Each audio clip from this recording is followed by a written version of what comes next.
parking permits in Philadelphia. The city does have a process for getting parking permits. It's not explained very well, so I'm going to tell you quickly how that works right now. Basically, what you do is you go onto the city's website. You can Google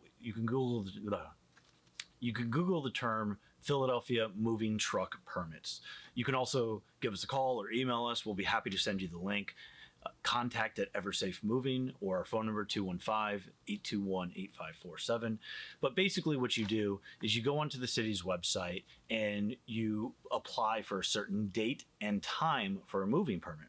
Now, what we suggest is that you apply for the more than what you need. We kind of live by the motto of it's better to have it and not need it than need it and not have it. So with that said, the city of Philadelphia charges, I think it's $50 at the time of recording this video, for a moving truck permit with a maximum space of 40 feet. We always recommend that you get that maximum space. What that actually translates to is the number of signs that they give you. You're going to end up posting those signs yourself. So you go to the city's website, you give them that information, you apply for 40 feet, and you apply for a certain time window. We can help you with the time window that we recommend, but for the vast majority of moves, something like 9 a.m. to 5 p.m. should be sufficient. Now, once you get those permits, what's going to happen is you're going to apply on the city's website, then you're going to get an email back from them requesting payment once it's approved. You'll pay them, and then in turn be sent an email with the permit. You'll take that permit into your local police station and you'll say to them, hey, I need my parking signs. Show them the permit and they'll hand you the parking signs. They're actually blank and you're going to write them in yourself. So you'll write the date and the time once you receive them. You're going to then go post them in the area that you want to have blocked off for the moving truck. Now, should you get a parking permit? We always recommend that you do.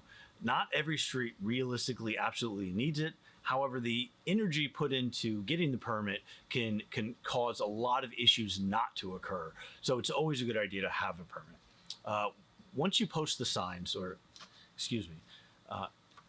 once you get the signs, we recommend posting your signs a minimum of 48 hours before your actual move will take place. What can happen is that you post the signs, let's say the night before your move, people have already parked in those spots, not ever intending to come back before the time limit would be up for that spot, and you need it during that time spot. So they parked there when it was legal, you posted the sign afterwards, and then what's going to happen then? They could potentially get towed, and it's not really fair to them because when they parked there was no sign up saying that they couldn't park there. It's also a hassle you don't want to deal with. You would rather just have nobody parking there. If somebody does park in the spot that is blocked off for your move, you simply call 911, tell the dispatch what's happening. They'll send out the necessary people to get it towed, and then it's off. It does take some time. It's better to not have to deal with that at all.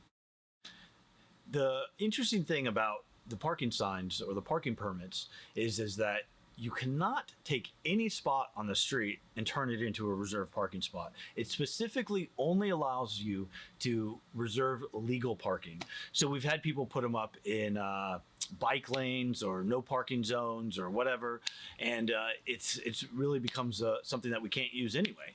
So you want to, if you're going to use it, it specifically has to be reserving space that is already legal parking.